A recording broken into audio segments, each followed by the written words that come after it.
if you can link up with someone, we all learned a lot from each other. Like I wouldn't have gone into 50% of the showrooms if Jennifer and Jocelyn hadn't said, oh, I know this one, let's go in. So I do see that that would be a benefit for sure. All right. I'm Rebecca Hay, and I've built a successful interior design business by trial and error, podcasts, online courses, and so many freaking books. Over the last decade, I've grown from an insecure student to having false starts to careers, and now I'm finally in the place where I want to be. Throughout my journey, it's been pretty obvious that I'm passionate about business and helping other entrepreneurs do the same. Each week, I'll share tangible takeaways from my own experience and the experiences of other badass women to help you build your confidence and change your business. Hey, it's Rebecca, and you are listening to Resilient by Design. Today is the part 2 of my rebroadcast of the round table where I dive in with Laura, Jennifer, and Jocelyn, our experience at High Point Market. It's October and market's right around the corner. So if you are going or considering going, you're going to enjoy part 2. If you didn't listen to part 1, I do recommend you go back and listen to that. It's the first part of our conversation. This is the second part where we share specifically what we learned, what we do differently, and I think it'll really help you prepare for market. And of course, if you are going to market, please come visit me. I will be hosting a live panel at the Chelsea House showroom. It's going to be recorded for the podcast. You're not going to want to miss it. I have 3 incredible guests on the panel with me. We have Renee Beery, the Only Girl on the Job Site podcast. I have Dina Holland of Honey and Fits and Please Hate These Things, famous Instagram channel. And a third surprise guest. You guys are going to love it. It is at Chelsea House, noon for lunch on Monday, October 28th. That's 2024. Come and join me at High Point. All right, let's dive into the episode. I feel like now is a good time to just transition into what did we see? What inspired us? What were the trends? And if you want, like, what were some of the vendor highlights? Like, we are not beholden to any vendors here on the podcast. So feel free to share what stood out to you. And I can share as well. But I think that designers listening would be super curious, like, what are those big hot trends that we saw? And what are some vendors that are worthy of going to check out if you're at High Point or if they're in your city? Let's start with trends. I would say, there are so many. But I would say deco lines, a lot of curves, I just saw deco, a lot of deco inspired. Like Art Deco. Art Deco, yeah. Like from the shape of furniture, kind of round sofas, round front case goods. I saw deco patterns in rugs. It seemed to keep popping up for me. Yeah, a lot of curves. I definitely love a lot of the rounded furniture, the softer edges. Mm-hmm. I think that, where was it? Was it Baker that they had all kinds of curved and soft? And yeah, there was that one room that was all like curved furniture and everything was rounded. And there were a couple of things I thought, I don't know if I could find someone who could actually make this custom. That would be way too complicated, because sometimes things that are rounded are a little bit trickier. What other trends? I'll say the one that really stuck out for me was the fully upholstered legs and bases of furniture. So whether it was an armchair, the upholstery went all the way down. There was no wooden legs. Or if you had sort of a show base on the bottom, whether it was recessed or flush, it was also upholstered. I took tons of pictures of that. I thought that was a really cool and unique way of doing furniture. It's like modern and even in more traditional styles. And what I like about that is that you're not then married to a certain metal finish or a certain wood finish. You know how sometimes when you're picking furniture, you're like, oh, what's the stain going to be for the legs? And how does that work? And, that's silver. And I really didn't want silver or brass. Or I really liked that trend. I think for me, I don't know if it was because the champagne was flowing, but I saw bar cabinets everywhere. Tall ones, small ones. I mean, I felt like champagne. No, it's literally like back to entertaining, but like really classy ways of like storing your stuff if you don't have a full bar setup. which I really love that. And then also I took a million photos of fringe on chairs, on sofas, just the different trims. I think that was like one of my highlights, for sure. Definitely the trims and the bar cabinets. But also like, sorry, go on. Go ahead. No, I want to hear. I do want to hear. Tell us. There were a lot of interesting wood species, I think. So like coffee tables, inside tables, like, I don't know, it just was more interesting. It wasn't just like a general standard wood. I think there was some burl wood there was a lot of that we saw. Yeah. So I was excited. I found a burled wood dining table that I'm obsessed with that I need to have in my house. My next house though. I'm obsessed. I love burled wood because it has every tone in it. So it goes with everything. I love it. Was it Highland House that had like a huge table? Probably. Burled wood. I love that place. I was like, I wanted to live there. I would have moved in. They had the ping pong table. So beautiful. Totally. Laura, what were you going to say? Well, it's been around for a while already. The boucle and all of the wicker and cane furniture was still heavily present throughout. But I really noticed the combination of mixing the leathers on sofas with fabrics was interesting. Not always a hit, but you could see that it was a trend throughout. And there was that sometimes they would do like all the banding and all where your arms would be sitting was all in leather, but the rest of the sofa would be in a fabric, or it was the whole chassis was leather and just the seats and back were in a fabric. Like I said, some of it was a hit and a miss, but it was present. Mixing of metals and materials was heavily present as well, like the combination of the marbles or the stones with brass or with a black ebony. I took a whack of pictures with the furniture, with the accent piping, heavily using the tapes and the pom-poms on pillows. Banquettes were another one where we've been using them here for a long time, but it seems like it was really mainstream. A lot of different uses for banquettes, whether they were back to Jen's note with the curves, or even just curved edges, different heights. I found that there was a lot of banquettes. And then there was a whole, remember we were all talking about the games table that went with the bar cart. So there was a lot of different game tables too that I noticed. I love the game tables with like the benches or the stools. Those are my favorite. There were so many. Yeah. Or there was that one, I think it was at Highland House, that was just like a card table. It was square and then the corners pulled out and the corners were like, they pulled out a little drink holder. So I thought that was kind of neat. I mean, I don't know how sturdy it would be. I would definitely be knocking that glass over, but it was very creative, especially if I had a couple of those drinks. We'll get to that in a second. I have a last question I'll ask you guys at the end. Anything else? What about showroom highlights? I think we mentioned, I think a lot of us, our top one was Highland House. That is a vendor I had never heard of before. Me either. So beautiful. Baker was lovely too. And Gabby. I loved Gabby.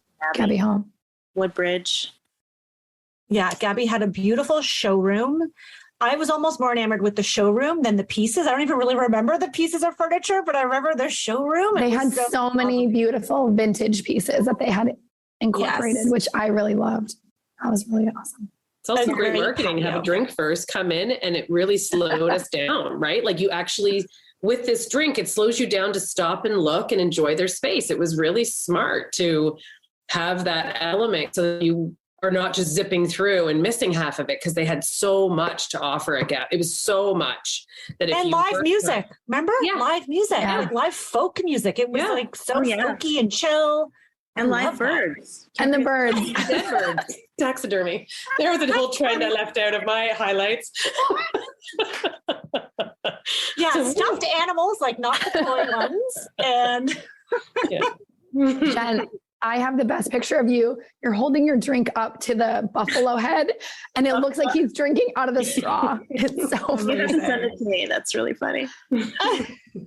Yeah, I love that. I loved that showroom. Just the styling. There were some I thought the styling there was excellent. There were a couple of other showrooms where I thought the styling was good, but not necessarily what they were, the furniture. So I won't say the name, but I don't know. It was all fun. I liked visiting the sheep. Yes.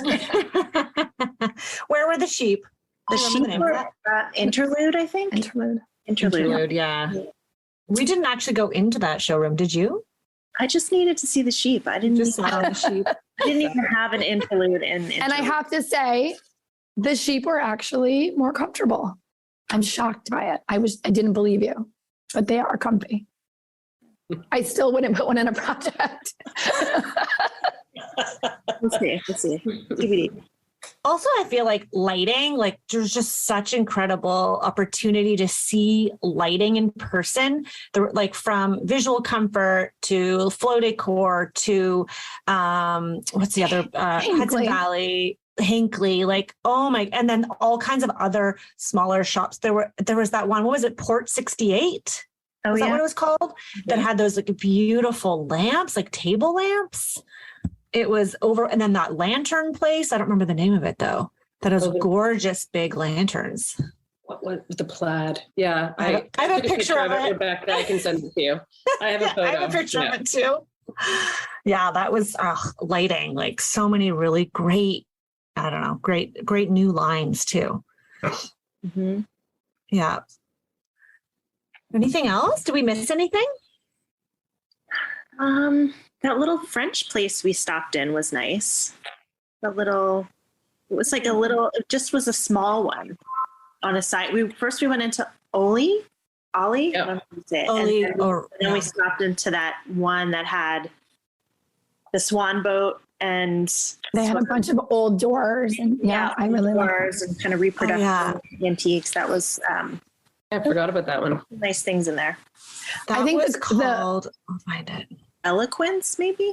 Yes. I think you're right. It's Eloquence. Yes. Eloquence. Yeah. That's part of the benefit of going with other people, right? Because obviously, like, we're not going to do an entire room like that, but taking elements from each of the places that we went, like there were definitely showrooms that we stopped at that I would have never gone by myself.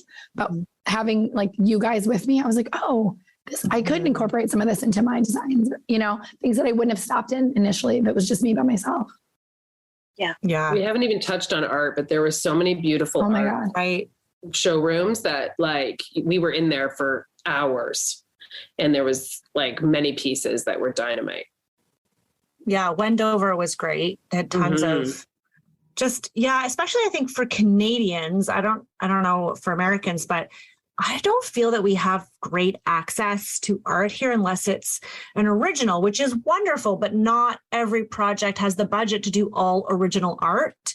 And online, sometimes it feels like, Etsy, or there's a couple of places, but Wendover was just one example. There's another art place, I don't remember the name of it, where you can go and then you can customize the frame, and they have every style of photography, art, like you name it. And you can order directly from them, and their minimums I think are pretty, I don't know, I'm going to speak, I don't actually know the answer to this, but I feel like the minimums are not that high because they're not big, bulky pieces of furniture. So anything else before we conclude? And I ask my last question, would you do it again? And if so, what would you do differently? I would definitely do it again. And I think I would probably take a page out of Jocelyn's book and I would add a day. And because I left a day earlier than you guys, and I would check my luggage and go straight from there, because I think not realizing that you could do that, I shortened my trip thinking I would have to, go back and go through that whole rigmarole. So that's what I would do, but I would definitely go again. So you would do what? How many days would that be total then? So that would be, I got there at 2:30 on Friday and I left at 7 a.m. on Monday. So I would stay into Tuesday. So 3 whole days or 4 whole days? I think that's almost 4 whole days if I left Tuesday afternoon, late or Tuesday evening, because I think I could do 1 more day for sure. We got there Friday night. So we had Saturday, Sunday, all day Monday, and then we left Tuesday. So we had 3 days. Jocelyn, you had the most. I had the most, but I was in the hotel on Friday doing work until the afternoon. So I I think I had about the same amount of time as you guys. I had basically Saturday or Friday afternoon late. Like I think I met up with Jen at like 3:30 or 4. And then I left, I don't even know, Monday night. I don't know. It's a blur. I don't even remember, but I definitely do it again. I would not go. First I was thinking like, oh, I could have done a day less. Now that I've like digested everything, I would have stayed for the most amount of time and maybe not gone in on Friday and stayed through Tuesday. Cause I heard Tuesday's a lot quieter, which I think is nice if you want to go to a showroom and have somebody there to talk to you about the line. So I definitely think I would want to be there for Tuesday. And I think I would go in a lot less stressed. I'm always someone who like, I want to have a plan and I want to check the list. I didn't do that this time. So the first day I had a little bit of anxiety about it. But now knowing that like you figure it out and you just do it by section. That's what I'm going to do next time. Laura, how about you? If you could do it again, what would you do differently? I would go earlier. One of the showrooms we ran, I believe it was Ollie, the gentleman there, explained to me that they're all open as of Tuesday. They all come in and open. Any of the permanent showrooms are open. And then just the large venues, like the larger, 12 and 6 story buildings are the weekend warriors or the show warriors. So I would actually come in even Wednesday evening, have all day Thursday doing the permanent showrooms so that Friday, when the areas that are not always open, I'm there doing that before it gets busy. And then Saturday, go home Sunday, evening, have the 4 days, but I would just do it differently. I just personally prefer to start a week at work on the Monday, as opposed to coming in and coming back on a Wednesday. So I would just do it that way. I think it would be quieter as well. It wouldn't be as many people.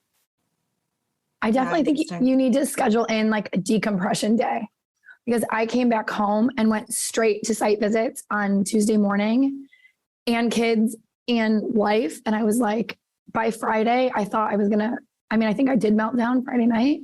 It was just too much. So I think having a day to like sort of adjust and also like just take my notes and like think about the things that I saw and really figure out like how I'm going to translate that into my business, I think would have been really helpful. Yeah, I would say that like that's kind of what I did do, because I took holidays, the 3 days or 4 days after High Point. I would definitely do that again. I was saying to Chris, I'm like, this is how you do it, because High Point is so much. And then I had time to kind of reflect, catalog my pictures, and then when I got back to work, what's today, Monday, I was like, everyone's like, how was it? It looks so great. I was like, I'm refreshed, ready to go. So yes, I would definitely tag on a little bit of personal time, whether it's back at home or like a trip like I did for sure. The thing that I would do differently is I would plan the mealtime better, kind of what we mentioned earlier, because I'm someone who does need fuel. I'm not one of those people who can go for hours on end without eating. And I know people like that, and that's wonderful for them, but that is not me. And so I would like to maybe strategically know, like, okay, let's all meet and have lunch at this showroom. And we know it's going to be a good spread. Let's get there by 12 o'clock, because we found a couple situations where we got there towards the end of the lunch hour. And in one case, they had no food left. And then we were like, where do we go? And at that point, I'm like hangry, tired, don't even care what I eat. And then I end up eating just not healthy. Swedish meatballs is what you ended up eating. It was like being at IKEA. And then I went to another showroom right after that without you guys. I was like, oh my God, they had the best lunch spread when I had already eaten Swedish meatballs and pasta. Yeah, I would use the app a little bit more strategically in that sense and look and see who's having lunch and just make sure I got that meal. That's how I would do it. I'm with you. I agree. What was the best drink you had? Which showroom gave you the best drink? Let's start with Jocelyn. All right. Let's not get the wrong idea. I am not a drinker usually, except at High Point. There was champagne everywhere and I love champagne. So for me, any sort of champagne drink definitely hit the spot. For my broken toe, it helped me walk a lot further. I liked that one at the Sky, the party that we went to. And he, the bartender was like making a big deal out of it. It was like a tequila sunset sip or something like that. Yeah. But it was so pretty and delicious. So that's my it was also like a great atmosphere too. We were on the roof. Yeah. It was sunset. Like it was amazing. They could have given us anything. Yeah. Also true. Yeah. It felt like you were on holiday. Definitely. Yeah. Laura, how about you? It was Baker, without a doubt. They had the best champagne. Oh, see, now Laura's getting particular about her bubbles. Yes. I am. I'm not going to lie. I am. She is particular about her bubbles. That I shouldn't have, but that one, bar none, was the best one. It was on the last day where I was tapped out. Unfortunately, I didn't finish it all, but it was the nicest for sure. I would say probably my favorite drink, and it's not that it's my favorite drink, I just liked the vibe, was at Julian Chichester. Is that how you say it? Yeah. They had the Pims, and whenever I have Pims, which is like once every 3 years, it just feels very British and fancy. And it was like very colorful in there. And I don't know, I just like that it was like a different vibe in there. And so I would say the Pims at Julian Chichester. I totally forgot about that showroom. So when you just said it, I was like, oh yeah. That was my first Pims ever. What? Amazing. Yeah, I'd say that's, as much as I love all the showrooms, I do really like being outside too. And I think there can be a tendency to get kind of stuck in some of the buildings. As much as you want to like stick to an area, I loved being able to walk on those little streets that had almost like little storefronts, and it felt like you were in a little city or a little town. It's a nice break from all of the, artificial lighting inside. That might be something else on the survival kit, is check the weather ahead of time, because we had the cold mornings, warm days, but if it was going to rain, your shoes and your umbrella become imperative. Yeah. And that was actually challenging because it was very cold in the morning, and then very hot in the afternoon. So it was really hard. But that's, to Jocelyn's point, like we could have used the coat check probably more. Because there was never a lineup. Like it was pretty seamless. We just shivered through the morning and then we're fine in the afternoon. I think dressing in layers is the most important thing. Yeah. And bringing a bag that's not going to be heavy, like a crossbody bag or a backpack or something that doesn't get, and don't take any of the pamphlets. Laura, you took them the first day and then you were like, I don't need this. You know what? That was take a picture of them. That's the photo. That's exactly what I did. I had like 4 or 5 because I was like, oh, I really want to remember this. And I was like, forget this. Like I know where to put them. So that's when I started taking the photos right before I'd walk in. Okay. And then, no more pickups. I'm actually in another designer Facebook group, and they told everybody it's a great place to go and get samples for your library. I would highly discourage like anyone from doing that, because your shoulders are so tired just from carrying your own body weight around. Like I didn't take any samples, but everyone was willing to ship samples. Like I got a bunch of rug samples ordered, and I had a few other fabric samples sent to me. But you do not, by any means, should you be collecting all the brochures and all the samples. Like it's just not necessary. Yeah, totally. All right, we're going to have to wrap things up. Any last nugget of wisdom you feel like we haven't talked about that you want to share with the audience? And before we share that, I just want to let everyone who's listening know that you can follow each of these lovely ladies on Instagram, because I know that each of you have already shared and posted about the trip, and some of you will likely put together some more content. I know Jocelyn's got some swivel chair reels coming out. I've definitely got some content to come out still. So follow everyone on Instagram, and let's walk around and just share where people can find you. If there's anything else you want to kind of leave the designers with who are listening, especially for those who've never attended High Point before. Who wants to go first? All right, I'll go first. You can follow me on Instagram at August Oliver Interiors. I hope you guys can hear me. And I would say last nugget is just, I would say for your first time, find a buddy. I think that was the most helpful thing. And remember, Jennifer and I had never met before this. So it was really nice to know that like there was someone to go and meet up with. Yeah, I love that. None of us had met before. Let's be clear. Laura and I had met once, briefly. Like so brief, right? Yeah. It was like, hi, I'm Laura. Hi, Rebecca. Oh my God. Yay. Okay. That was it. But we all knew each other from this format, right? Like from Zooms and things like that, but physically in person. And then it felt, I don't know about you, I'm not going to speak for you, but it felt like we all knew each other for ages. It's very fluid. Except can I share? I have to share it. Jocelyn's like, don't share. I don't know what Rebecca's going to say.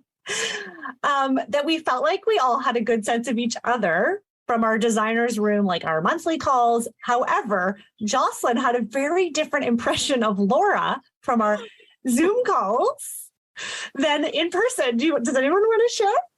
Or I can do it. Laura is a very lovely woman. But in our Zoom call, comes across. She's a boss lady. Like she's very serious. So it was nice. Like I was a little nervous when she first came over at dinner, but it was fine. She's very friendly. I was a little scared though. I'm not gonna lie. The next day, she told me that after her PIMS. Oh, it's the best. Laura's so funny. She's so much friendlier and funnier than I expected. That's awesome.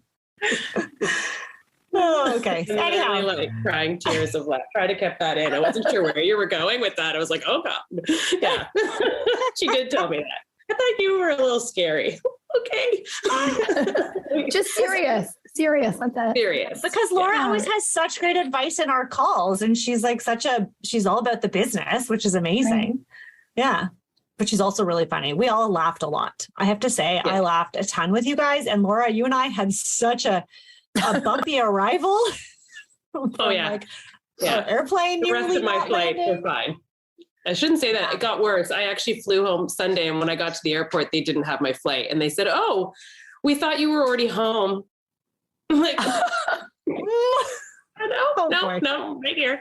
So our flight was terrible landing, but that's okay. Everything else made up for it. I forgot by the time I got back on. But I agree with you, Jocelyn. I would say if you can link up with someone, whether it's, via Rebecca's Facebook or her Power Process, all the things that she offers our designer community, or anyone else, if I'm your community, literal community, I would think that would be something that would be a benefit. And like we all learned a lot from each other. It really expanded High Point for me. Like I wouldn't have gone into 50% of the showrooms if Jennifer and Jocelyn hadn't said, oh, I know this one, let's go in. So I do see that would be a benefit for sure. At dinners, we learned so much from each other at dinners. Yeah. I would go again for sure. I don't know. I don't think I would go every year, both times consistently. I think right now I would, just to get the lay of the land. And when, like I said, I think the planning is super important. And then I probably would do it once a year. Save up your money, put it away so that way you can invest in yourself and in the business. And again, everybody's different, but I really felt that it helped and gave us inspiration for future projects going into 2023. Well, and you can leverage that when you're speaking to your clients too. Oh, I was just at High Point Market. It happens to be the biggest furniture market, whatever it is, and you could describe it. And I firsthand have seen the latest and greatest trends. It really positions yourself as an expert. Yeah. Laura, where can they find you? Can you tell everyone where they can find you? All social media platforms. We're at Thornton Design, THORNTON Design. Awesome. How about you, Jennifer? Any last nugget? I loved meeting up with you guys. It made the biggest difference, especially like having just done it last year to compare going by myself. So if you can do that, that's amazing. I would also say bring some Advil. Because I don't know. I'm 43. I needed Advil. And leave your broken toe at home. Leave your broken toe. I was sore. No, but seriously, planning by building also. Plan by building. Yeah. I feel like that was all of us at the end. We were like, maybe we stick to one zone or a building per day. And because the first day we're like, let's go there. Let's try the next. Let's go over in that area. And then you feel like you've only seen a little bit of everything. Yeah. Yeah. And where can everyone find you? Social media. I hope my Instagram account disappeared because they're having some crazy glitch, but it's at JM_interiors. And yeah, that's me. Awesome. Well, thank you so much. Honestly, I mean it from the bottom of my heart for taking this time with me today to walk through High Point, our takeaways. But like more than that, thank you for coming along with me at High Point, because honestly, it was so memorable. And I said to my husband, I said, honestly, I have not laughed that much in a short period of time working in like, I don't even know if I ever have. Like it was just so wonderful. We all came out with different perspective. We just had such a nice time. So it was nice to just be in human contact with all of you in person. And it was wonderful. So I hope we get to do this again. Maybe we'll do another trip to High Point. Maybe we'll go to another market. Maybe we'll go to Europe. I don't know. I was telling Jocelyn, like, we need to go to Milan and like do all these trips. Right? Done. Done. Awesome. Thank you so much. I'm going to let you guys all go. Nice to see all your faces. Good to see you. Bye, guys. See you soon. Bye. So there you have it. Thank you so much to Jocelyn, Jennifer, and Laura. I really appreciate you guys, not only because you made me laugh so much when we were in High Point, but because you took the time out of your busy schedules to come onto the podcast and share all your big takeaways with everyone today. I hope those of you who are listening enjoyed this episode. I'd be curious what you think of the trends that we spotted. Do you think these are trends that are here to stay? Have they been kicking around for a long time? Like I know, like Laura mentioned, and it's true, we've been seeing the rattan and the cane and those boucle fabrics for a while now. Maybe they're on their way out. Maybe they're just becoming more mainstream. It's really an interesting conversation because, you know, a trend isn't something that just pops up and disappears. Usually it takes some time. Designers see it first. We try to get our clients to incorporate these trends. Usually they resist until it becomes more mainstream and then they're okay with it. Unless you're one of those lucky designers that can really get your clients on board early and you are ahead of the trends. High Point's a really great opportunity to go and see what is coming up in the world of design. So I really encourage you guys to consider a trip there. But for now, I hope this gave you enough inspiration and knowledge to consider taking a trip, whether it's to High Point, Las Vegas Market, or one of the industry events to really up your game as a designer and really just inspire you to have a little bit of fun. All right, guys, that's it. I hope you enjoyed this episode.